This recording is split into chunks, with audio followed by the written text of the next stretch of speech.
যুক্তরাষ্ট্রের president Donald Trump এই সপ্তাহে হোয়াইট হাউসের ওভাল অফিস থেকে একটি বাইবেল পাঠ অনুষ্ঠানে অংশ নেবেন। ট্রাম্প প্রশাসন এখন সরকারি কার্যক্রমে বিশেষ করে খ্রিস্ট ধর্মকে কেন্দ্র করে ধর্মীয় দিকগুলো আরও যুক্ত করছে বলে জানা গেছে।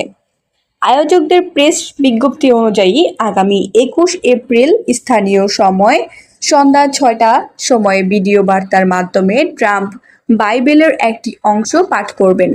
অনুষ্ঠানটির নাম দেওয়া হয়েছে আমেরিকা রিডস দ্য বাইবেল।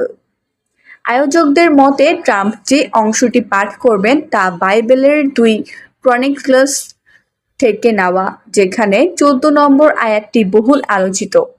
আমার নাম ধারণকারী জনগণ যদি বিনম্র হয়, প্রার্থনা করে, আমার দর্শন খোঁজে এবং তারা খারাপ পথ থেকে ফিরে আসে, তাহলে আমি স্বর্গ থেকে শুনব, তাদের পাপ ক্ষমা করব।